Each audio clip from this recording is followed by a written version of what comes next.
we believe that knowledge from the science of learning and development can drive transformative change in education. This includes significant knowledge about the impact of racism and inequities on thriving. So today's discussion will focus on the recently released Soul Design Principles for Schools. And we'll focus our discussion on what leaders need to know as they work to build more anti-racist, equitable, whole child learning environments this school year and beyond. So with that, I'd like to introduce our amazing panelists, Dr. Jeff Duncan-Andrade from San Francisco State University, LaShawn Chatmon of the National Equity Project, Dr. Linda Darling-Hammond of the Learning Policy Institute, Carolyne Quintana of the Institute for Student Achievement. Linda, I'll kick it off to you to share more about our design principles work. Terrific, and I will share my screen and get us into the beginning of this. Here we go. See if the technology will accommodate what we have in mind. So as you already said, Sam, we've been coming together, the Forum for Youth Investment, the Turnaround for Children, Learning Policy Institute, Sold Alliance, and many, many other organizations that are part of this community to really think about what we know about human learning and development and how that ought to inform our practice. All of us in this last year and a half have faced a public health crisis, an economic crisis, a climate crisis, and a civil rights reckoning, all of which have highlighted the longstanding inequities that are part of systemic racism in our society. And this confluence of events, as is often the case in human history, can often lead to generational social changes in policy, including in education policy. You can think in our own lifetimes about what happened in the 1930s, in the 1960s. You could go back even further in human history and see this kind of moment as an opportunity for major change. So we think about not only restarting school, but reinventing school.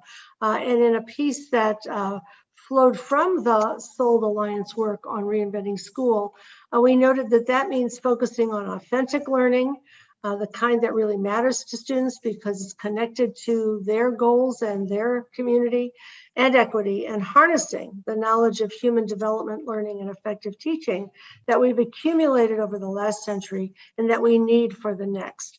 And we should be in this moment of really thinking about what the next century of education should become. The principles from the science of learning and development that we build this synthesis on is, first of all, the fact that the brain is always developing as a product of relationships and experiences. We are all always getting more intelligent, more capable as we experience opportunities all the way through life, not only at the beginning.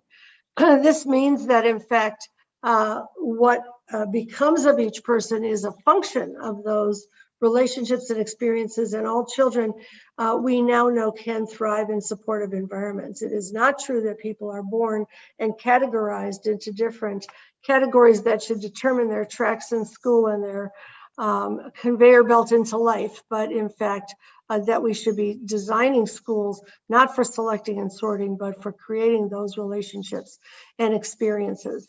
We know that learning is social, emotional, and academic, that the way we feel determines a lot about how we learn.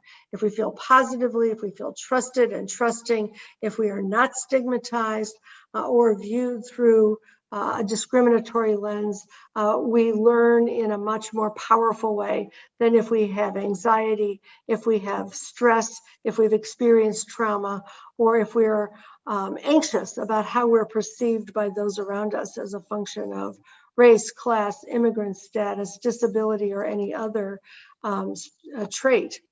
We also know that children actively construct their knowledge by connecting what they know to what they're learning, and they do that in their cultural context.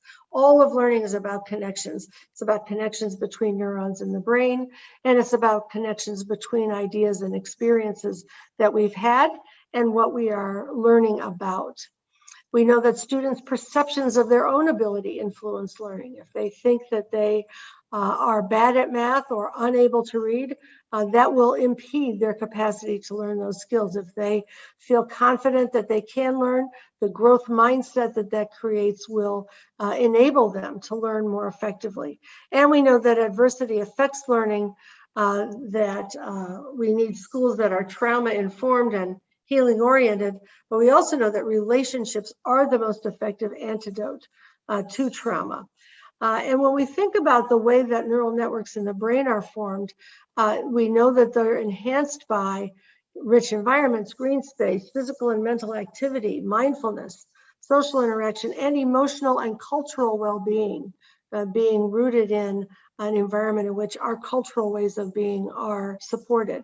And you can think about, where does that set of conditions hold in the American education system, where we have schools that are in green space with lots of opportunities for rich learning, mental activity, and physical activity, and emotional and cultural well-being. We also know that the development of neural networks is impaired by stress, anxiety, dietary deficiencies, toxins, identity threats. And if you think about where those conditions are piled on, in contrast to where the conditions for support are plentiful, you will picture the inequality in the American public school system, both in the physical attributes of school buildings and often the ways in which those school buildings are run. For children to learn most effectively, they need to experience the oxytocin that all of us experience when we hug each other, in person or virtually, and they need to experience much less of the cortisol that is the function or the product of toxic stress that creates adrenaline and other physiological reactions that also impedes our ability to pay attention, to learn with a clear mind. So you saw earlier the essential guiding principles of equitable whole child design that we're going to talk about today, that we need environments with positive developmental relationships, environments that are filled with safety and belonging for children, rich learning experiences that support deep knowledge development, the development of social, emotional, and cognitive skills, habits, and mindsets in a very deliberate way, integrated support systems that enable health and mental health and social service and academic supports to be readily available whenever they're needed in ways that are transformative, personalized, empowering, and culturally affirming. And the design principles for schools that were developed from that synthesis of the knowledge base really talk about how we can put those features into action in schools. As we noted, the idea that we might need to reinvent schools to do this is because the current schools we have, designed a century ago, were not designed to support strong long-term relationships. They were not designed for a whole child approach, for the 21st century skills or personalized supports that are needed, and they were not designed for equitable opportunity or achievement. In fact, they were invented at the time when the eugenics movement was designing standardized tests that were tied to presumptions about intelligence associated with race, class, and culture, and to the tracking systems that were designed to select and sort people into different roles and opportunities to learn in life. So the question we have is how we use this time to support systemic change. And the changes really need to touch all the elements of what we think of as the anatomy of inequality.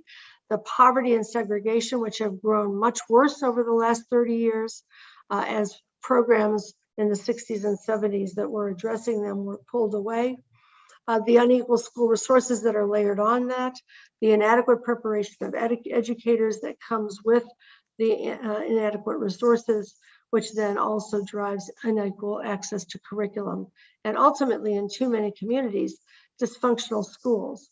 And that piece about how we prepare both the system and the educators who are in parts of the system has to do with whether we have well-organized instruction, the tools to scaffold learning, or whether that inadequate understanding of learning and development and pedagogy leads to exclusionary discipline, the tracking systems I've mentioned, and whether implicit bias adds assumptions about families and students that support both inequitable access to knowledge and to opportunity to learn, and also harsh and discriminatory treatment of students in schools. So to just start off with the words of this Atlanta parent, reprioritize. This is the time to see if something can be different. To reset the system, we have to take a loss, but we can recoup the loss if we actually get kids excited about education and create a more positive space for them to learn. And that's really the framework on which we want to build this conversation with our panelists. And I want to ask the panelists to please come back on the screen so we can see each other and start this conversation.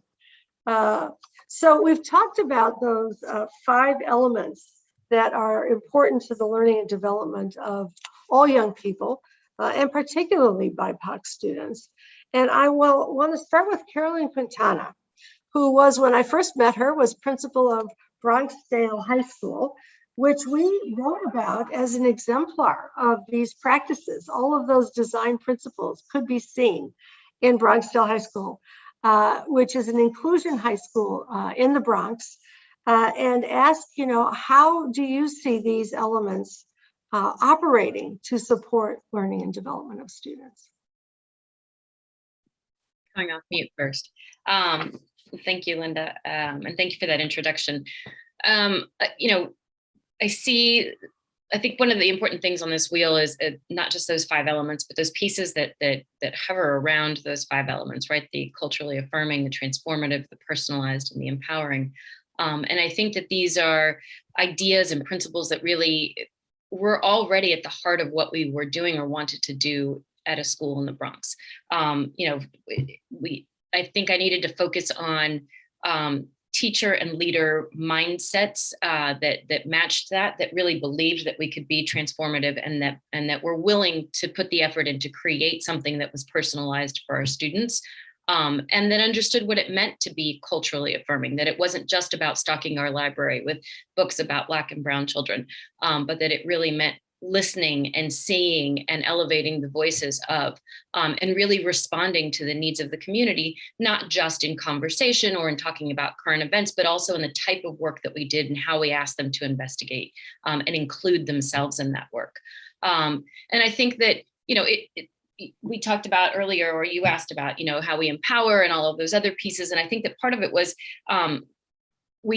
we got greater engagement by doing that. They were more interested, they were more invested. And so people actually left us alone a little bit more, which was important because it led to better outcomes because we could create the school that we really wanted.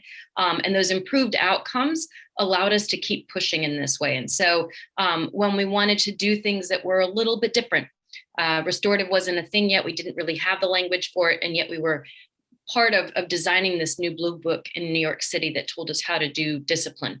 And that meant that we had to go back and look at our policies and think about in what ways were those policies really holding our students back, holding ourselves back, actually, from creating opportunities for kids to be themselves, to show us, to use the language, the behaviors that they had and needed and knew. And so all of that goes back to those 5 principles, right? Is how do we create that sense of belonging? How did we create the mindset where kids really believed that they could succeed because we'd built strong relationships with them, because we'd given them the structures, because our teachers were provided with those same structures. They had coaches who supported them. And I think that all of those pieces went into helping them feel like they had the capacity and the mindset to be able to do. And that goes for the adults as much as it does for the kids. And then I think an important piece there is, and the one that I sort of left on in terms of working right, was we were doing the culturally affirming part very well. My staff was great at really thinking about what it meant to revise not just our curriculum, our classroom environment and our practices to really reflect the needs of the students in front of them, but also reflect what was happening on the outside. I think where I left the school was in that empowering place. And I think it's something really important because it moves. We had started to move, and I see them doing it still. It's great. I get to visit. ISA, the organization for whom I work now, continues to support the school, so I get to see where it is. But really important that it wasn't enough for us to just affirm kids' identities. It wasn't enough for us to say, hey, community, I see you. It was important to teach them to critique and to be able to recognize and identify and pull out what are the systems of oppression that have led to these circumstances in the first place. Why is the Bronx a community that is predominantly in low socioeconomic status, huge health issues, housing insecurity, food insecurity, right? What led to those conditions in the first place? We keep making reference to underperforming schools. They're often located in very specific places. What led to that? Why is the case, right? And so kids started to really ask those kinds of questions, and they did so of the literature they were reading. It wasn't enough to say, we're going to get rid of any book that isn't really talking about racism in the way that we want to. We can continue to read some of those, authors that are traditionally here, but we're going to problematize it, and we're going to ask questions of it, and kids are going to learn to do that, because a conversation actually that Jeff and I were having last week is, we're building toward what? We want access toward what? And so we need the kids to be able to envision that. And that's what I left, unfortunately, the school doing. But fortunately, they continue to push in that direction, and they do so with a great deal of support. And that's how I see all of these pieces there. If they're not there, you can't do that work. If the people in the building don't feel held, respected, supported, all of these pieces that need to be there, the adults are learning too. We're learning all the time. We are all always learning. And so how do we ensure that we do so in ways that allow us to push? I love that. When we did the study of your school, I mentioned it's an inclusion high school. So at that time, I think 25% of the students or more were identified for special education. And students were coming in with, very low levels of achievement, but graduating at higher rates, having stronger credit accrual, going off to college and succeeding in college at higher rates than their peers elsewhere. And one of the things that impressed me in the school itself was that the kids were studying the science of learning and development. There was a big poster on the wall where somebody had written one of their passion projects, I think, about how the brain operates and what allows us to both deal with emotions and, learn in more effective ways. So they'd made this their own and really were working from it. So I want to go to Jeff Duncan-Andrade. Jeff is not only a professor and a teacher educator, but a leader, a founder of a wonderful school in Oakland, Roses in Concrete, which is a vivid name for the phenomenon that you are cultivating in that school. And I think that, it's an exemplar of what really instantiates these principles and a full community school. And I'd love to hear your thoughts. Now, this is an elementary school from that perspective about how these elements matter. Sure. Thanks, Linda. And it's great to be on a panel with such dope, brilliant people that are doing really important work. So I'm just, humbled to be able to share a little bit about the work that our community has been doing. And just, I think first just to acknowledge how challenging this work is. Pre-pandemic, it was already incredibly difficult to push in this way inside of an institution, as Linda said, that was designed for completely different purposes and outcomes. Inter-pandemic, quasi post-pandemic, wherever the hell we are right now. I'm just watching as an educator and as a father. My sons go to the school that Linda just referenced, and I do a lot of work with teachers in schools around the country, and I just want to acknowledge, wow, the space that we're in right now. There's just so much grief I think it's important. I mean, if this is really what we're talking about, like we have to acknowledge that, and acknowledge that our teachers and our school leaders have been put through a grinder that none of us have ever seen before. Curveballs that are impossible to hit. And now, there's a federal effort and I guess philanthropic effort to put some additional resources in play, which is important, but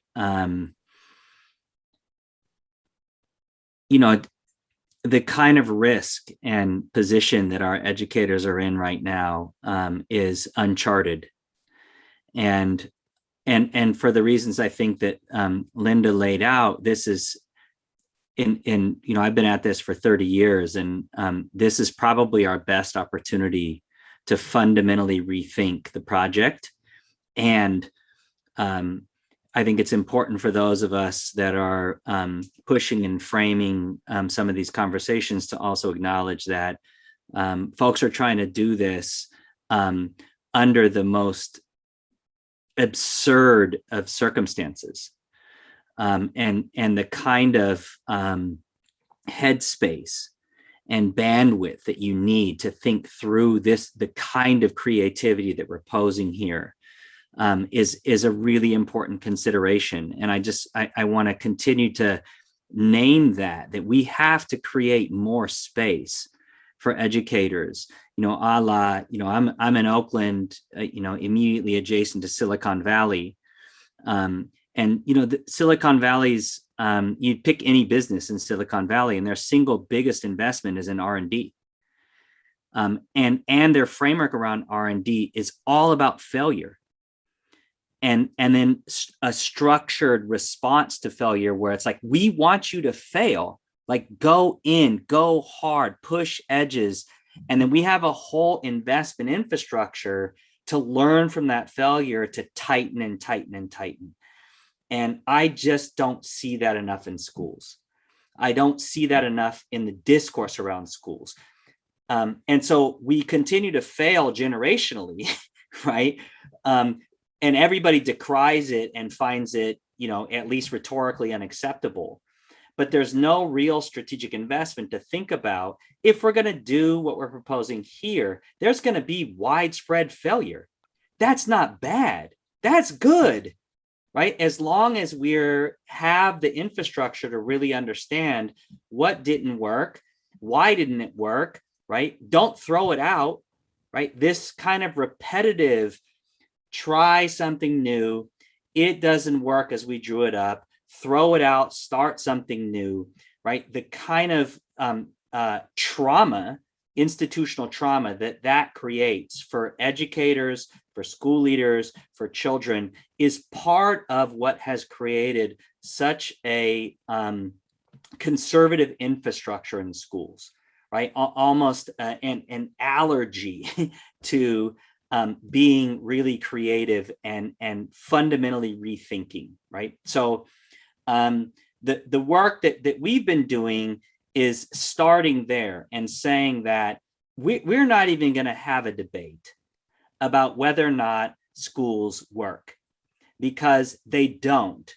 They don't work for a huge cross-section of our nation's children.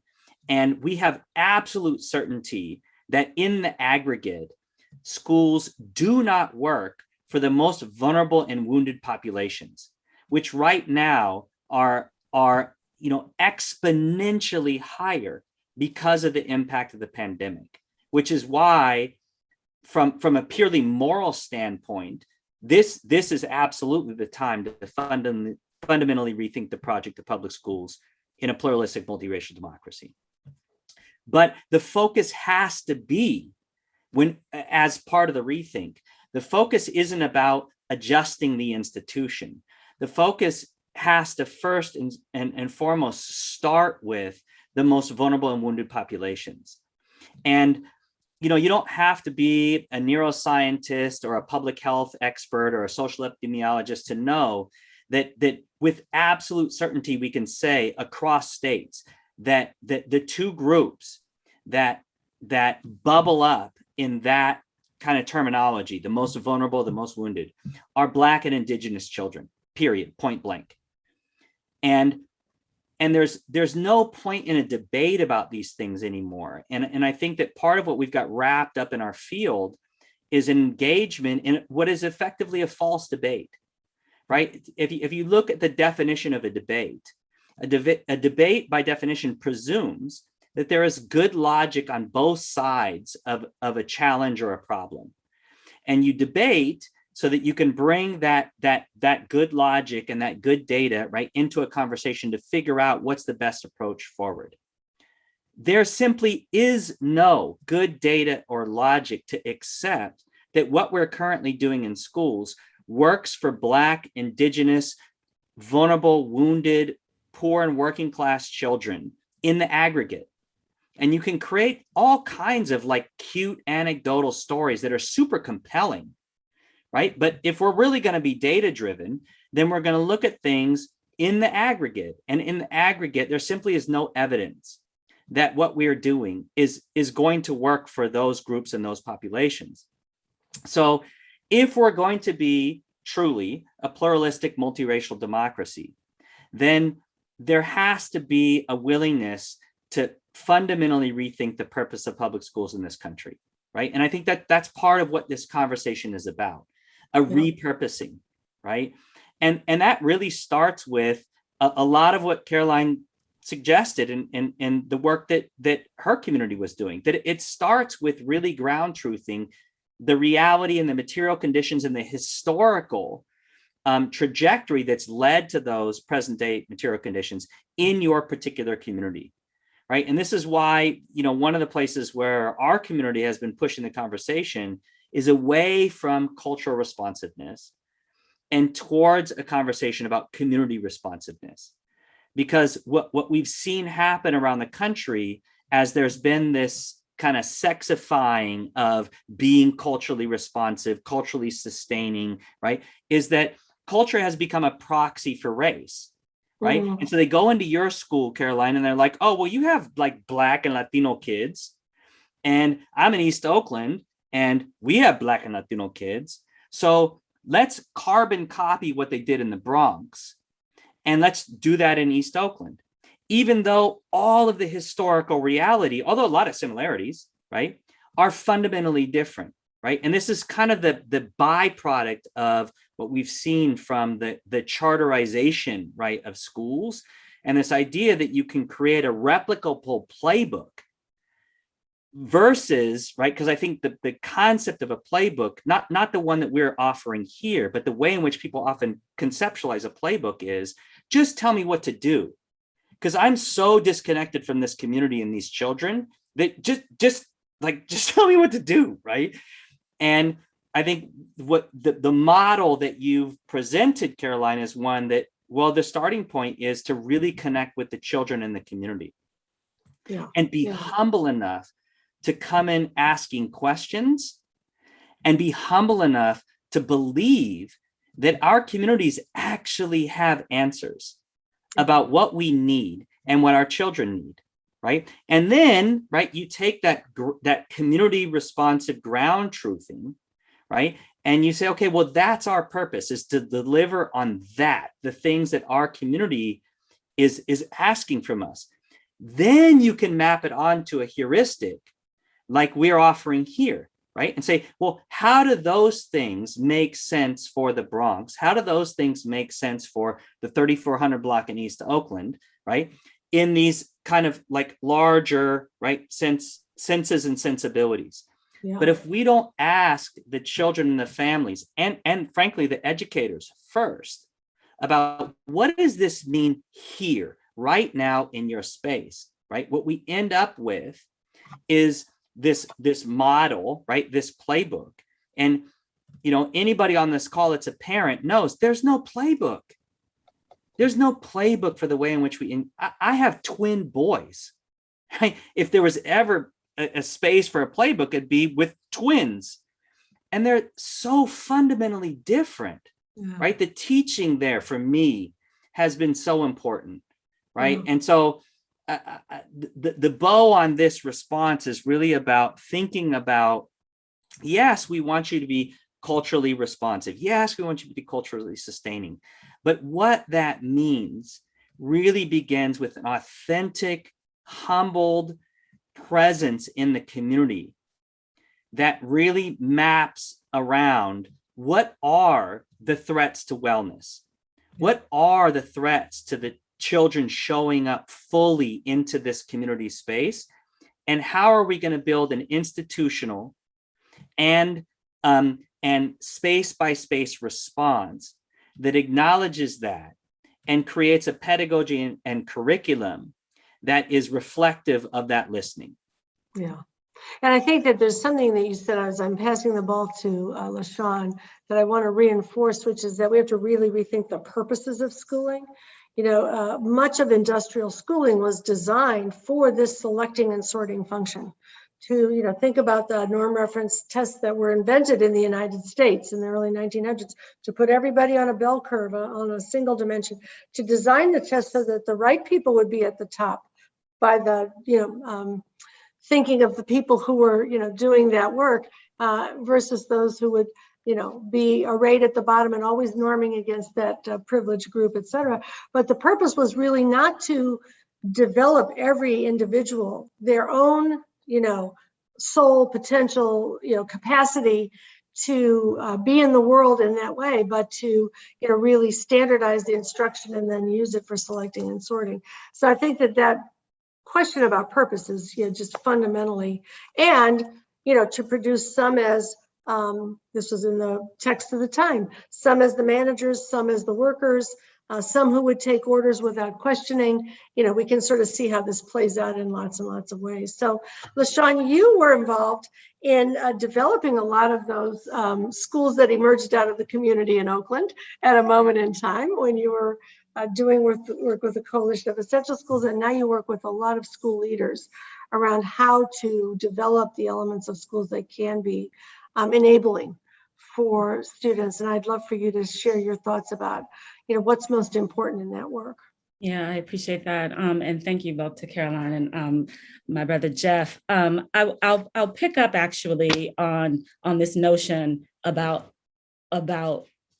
reimagining and rearticulating a purpose, because I actually feel like if you can start there in your community and actually be in agreement about the purpose of school, about what this project is really about, and why it's important, not just for Black and Indigenous children, why it's important for all of us, right? If you could do that, then you can actually start organizing and manifesting the kinds of elements like the ones that you shared, like the ones that we share in our building equitable learning environments. But those things, you only do those things and apply those strategies when you are committed to a shared purpose around us all being free and trying to actually create a world that works for all of us, for all of our children. That commitment is the commitment that actually drives you to do the testing and the learning and the checking and the noticing. And I think we're in a moment, and appreciating Jeff just acknowledging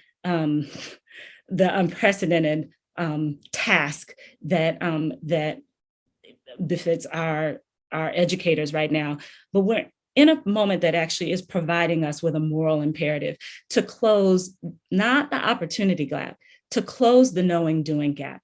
I would agree, and I think in our work, we agree that this is no longer a debate. We understand these things. We understand the science of learning and development. That's not a debate. And in many ways, the elements of the whole child design playbook are not new. And they affirm what young folks have been telling us all the time, a long time ago, and are still telling us about the kinds of conditions that they need to actually feel like they belong and are in shared ownership with a place, and that they need to thrive and learn. In our Bell District networks that we have launched this year, we have recentered, we have learned and actually have shifted to really center not just the experience and the voice, but the leadership right, of young people. And so on our teams, on the district teams, for the folks who are in our network, for the nearly 20 districts that are in our network, we have readjusted to actually anchor their experiences, their needs and aspirations structurally, right? So that we're not just coming to them, or we're not just understanding those needs via survey, but actually as part of your commitment to being in this network with us, that young people are actually on your district team, right? Part of the team that is identifying the problem and actually committing to some solution building, right?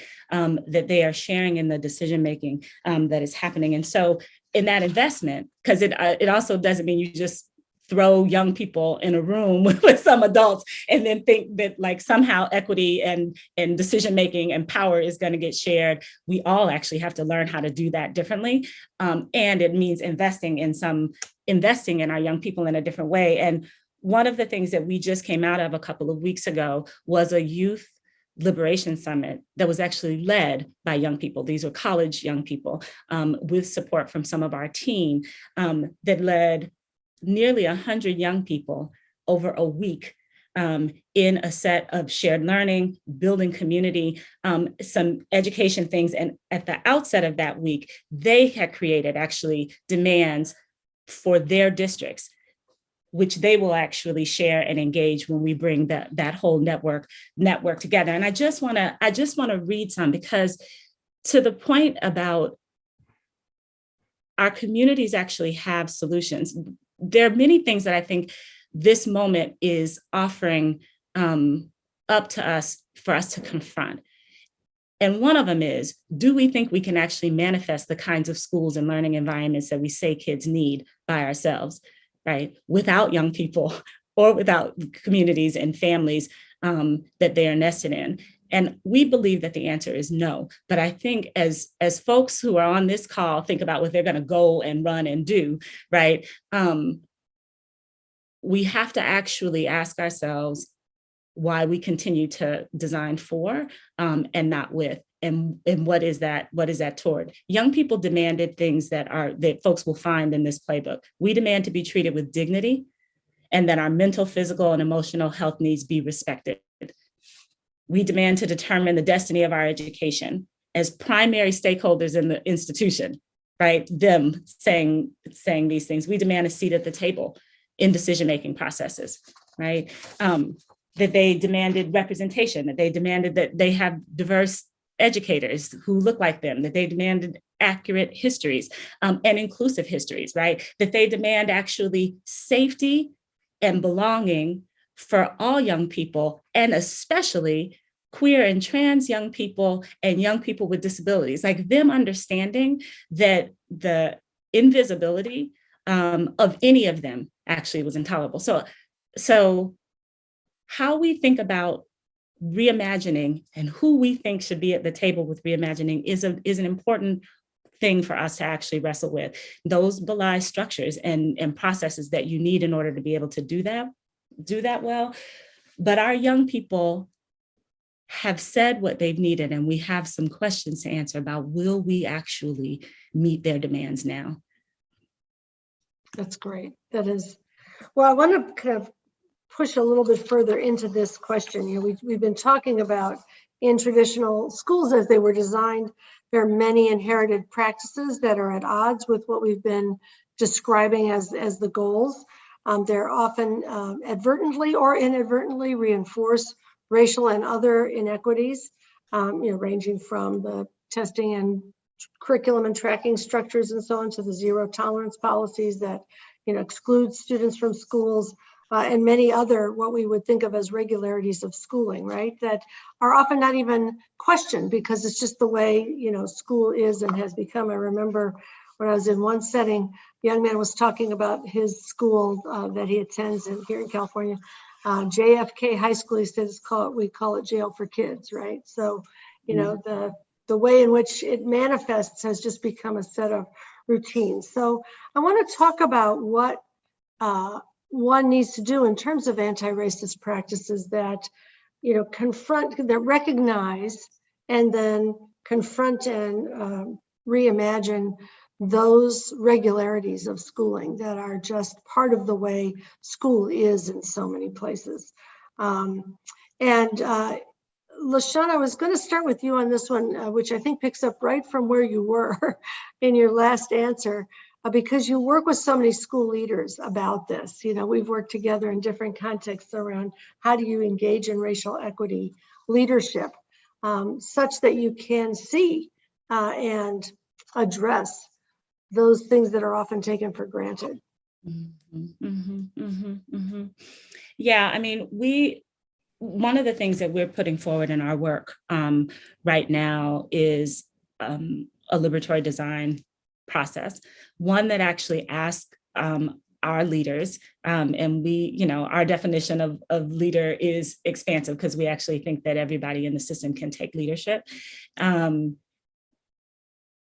But one of the elements of that process is for us to actually really be able to support leaders to kind of see the system that they're operating in. So having an understanding of how things got to be the way they are in your community is an important part of what you need to understand so that you understand and make your interventions at the right place. They are seldom with our young people. They are most often with the structures and processes and procedures that we design and build and implement. But we actually need to understand something about that so that we can actually remake it. I think we call on our leaders to actually be able to engage each other, their communities, and their young people differently, to actually attend to healing. Like we feel like there's a set of mindsets, if you will, right? A set of mindsets that actually support you to manifest the things that you say you want to manifest, but how you do that matters, right? And so leaders, as we develop the capacity of leaders to actually bring forward this kind of liberatory learning, there are many things that they have to attend to, right? Focusing on some shared human value is an important one to us right now. Attending to healing, seeking liberatory collaboration, exercising some creative courage, right? I'm appreciating that the problem that we are trying to actually solve and the project of actually redesigning public education is a complex one. Not complex like it's hard. It's a complex one in that we have not systematically done it such that we had equitable outcomes. And therefore, how we actually approach that, the moves that we make in our school communities have to be different and require some testing, not Tuskegee experiment testing, but require us actually doing some inquiry and noticing and reflecting what things actually worked in the ways that we want them to and what things don't, and then acting accordingly, right?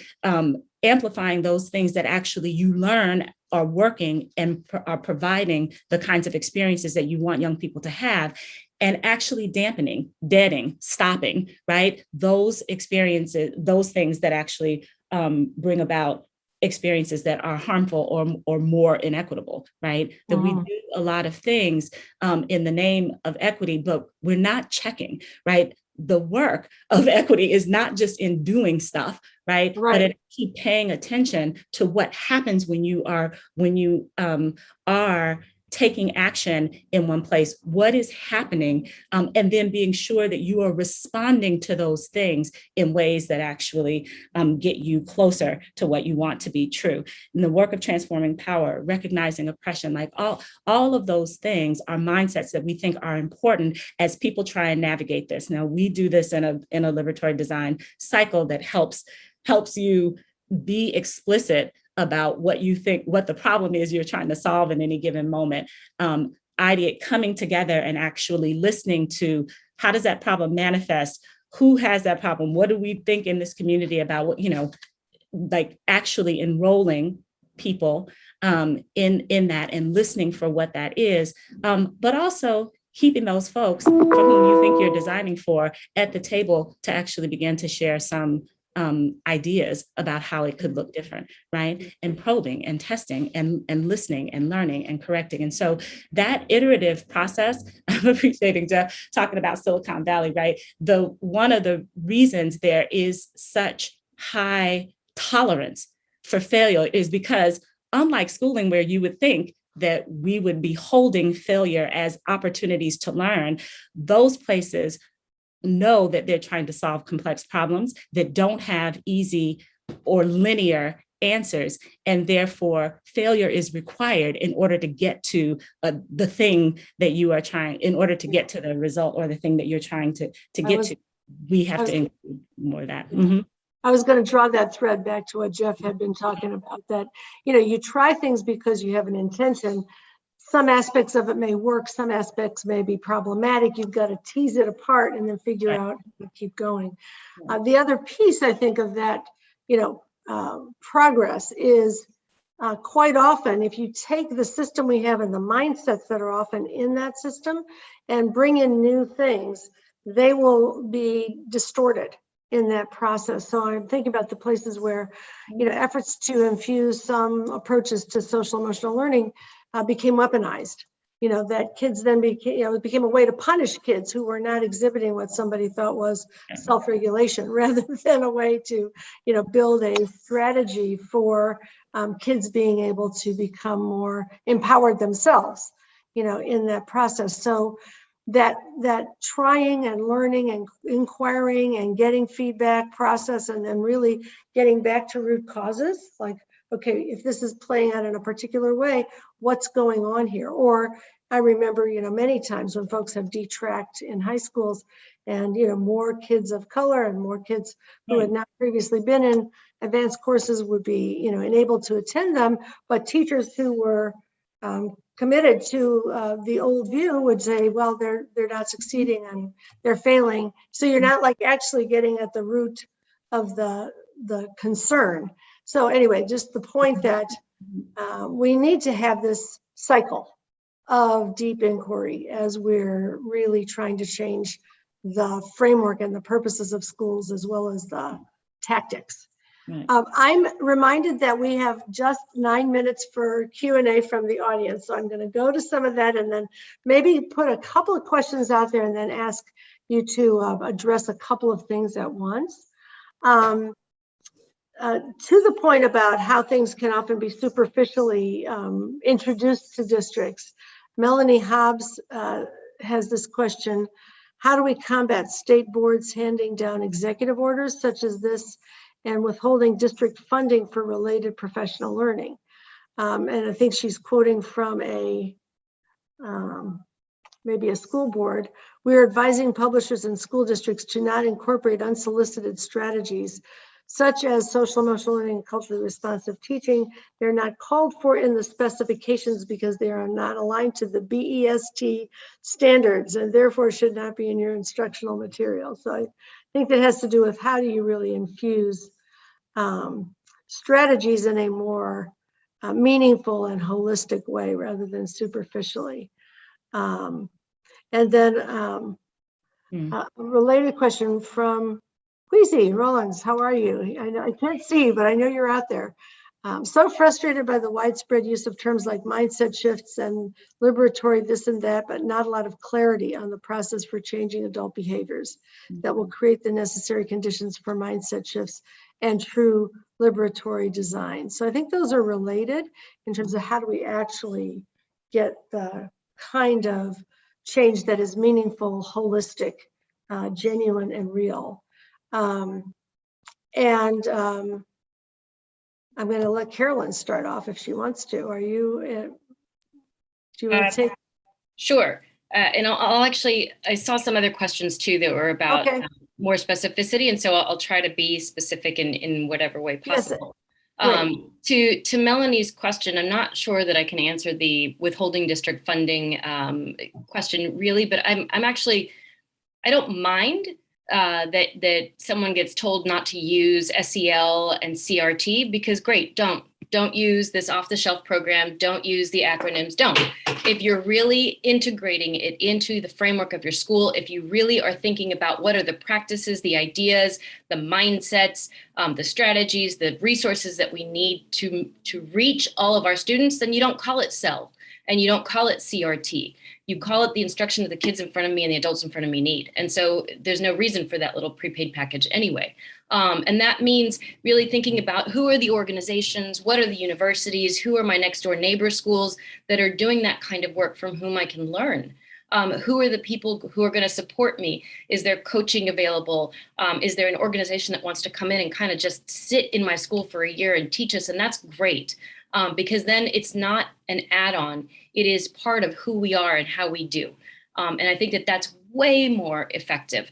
And we have, the majority of the schools that are schools of color are already dealing with so many intersecting and layered oppressions and needs. And just to add on all of these fights about which acronym can stay or not stay just makes it more challenging.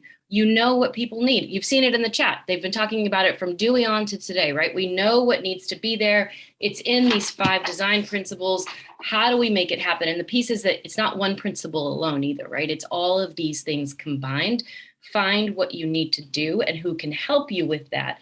And if they're telling you not to call it SEL, great, because the reality is that SEL is racist in some ways, right? It's telling you to judge children according to behavior, to some dominant norm, instead of saying, let's think about what it's like to be in this space of math, or let's think about what it's like to come back from 18 months of pandemic, or to see these things on the news about, you know, Haiti and Afghanistan while you're dealing with illness in your backyard, right? And so you've got all these other things that are going on while I have to do math or ELA or social studies or whatever else it is that I'm doing, or lead or teach. And so it's okay that it's not this SEL program off the shelf, and instead that it's something that is about socio-emotional and academic development that's integrated and real. And that is liberatory. And that is culturally responsive and community responsive, right? That does that. And I think that when we use these edu-speaky terms or these little packages, we miss the mark. And I think that's part of, I feel like that's part of what Jeff was getting at too, is like, it's not about that. It's about designing for the people, the needs in front of you and what you know. And the big thing that I heard both LaShawn and Jeff talk about is like, really, we're always dismantling, we're always tearing down, we're always kind of taping up and band-aiding. At some point, we are architects of something different and new, right? And so how do we do that work together in ways that are going to help build the schools? And I think bringing children into that is huge. They know what they need and what they want. The community does too, the parents does too, and so do the experts who've been doing the research or who've been in the field. And so let's work as a community to really create that. But we keep being the people who have these old contexts deciding to do things. And so the concrete piece that I was going to get at was in a school setting or in a district setting. Part of what I've been doing either at ISA now, supporting schools, or part of what I did at Bronxdale as a principal was engaging in talk. We talked about race and racism a lot, and it was uncomfortable. And I like things done yesterday, and I wanted things completed, and it doesn't work that way. It really doesn't work that way. And so having to get used to that and being okay with lingering loose ends.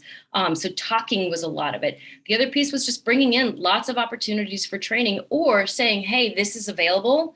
Volunteers who want to be my trailblazers, go out. I'll compensate you in some way. And so really just building a contingent of people who wanted to do this, of my pilot group, and then letting that sort of become, and we did things. I think the important thing too is, you know, earlier Jeff mentioned it's really hard. It also just takes a lot of time.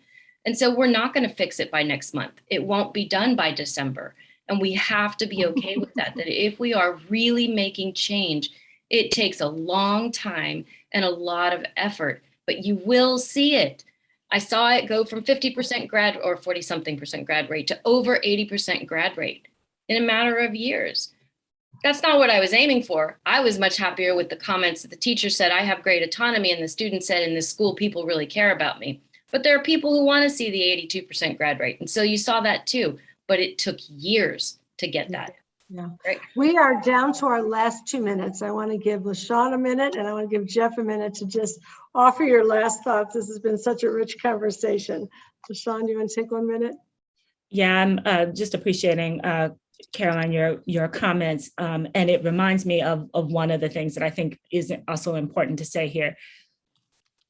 We cannot actually continue to hold that schools can be responsive in all of these ways that we're naming, actually manifest all of these elements that we are talking about in a cohered way, and not actually change some of the metrics by which we are talking about schools being held accountable for. So yes, Caroline, to your point, like, yes, they got to the 86, they'll get to the 90%, 100% graduation rate.